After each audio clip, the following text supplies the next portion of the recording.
بسم الله الرحمن الرحيم كلانتي وعن أهبون أخياري وزود هذا برامج شجار وأنكو أجي دونو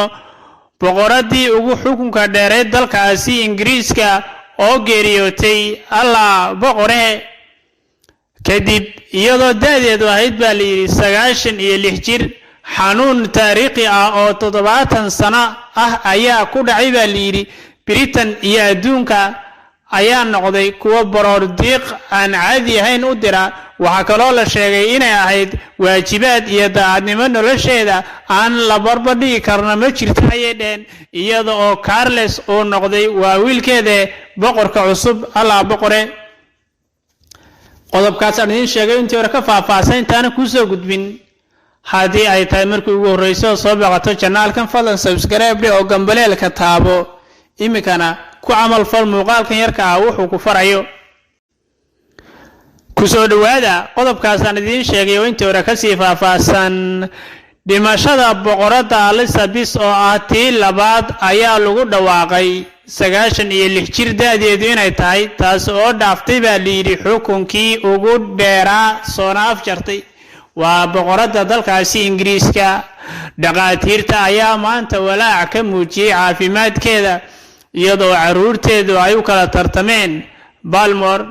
caafimaadka ayaa si baroor adiiq ah loogu sameeyay markeedii hore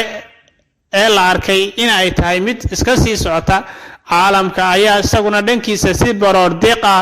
ugu biiriyay Britain una dabaal degay madax banaanida daacadda ah ee dalkaasi xukumaysay muddo 70 sano wiilka boqorada Allah boqore ee Carles ay oo ah amiirkii hore ee Wales ayaa noqday boqorka waxaana la filayaa in uu la hadlo qaranka waqti yar Princess Elizabeth Alexander Mary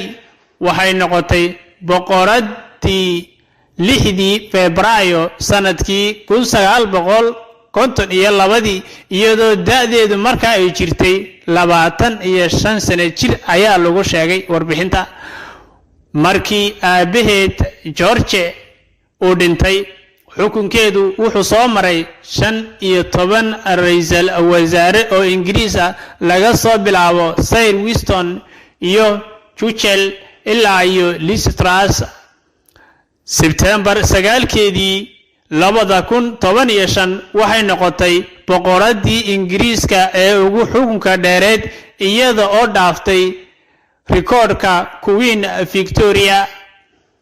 boqoradu waxay dhimatay iyadoo da'deedu tahay 96 jir ayaa lagu sheegay warbixinta dhankan kale wiilkeeda Carles oo ah amiirkii hore ee Wales ayaa hadda noqonaya boqorka cusub ee saddexaad iyada oo dunida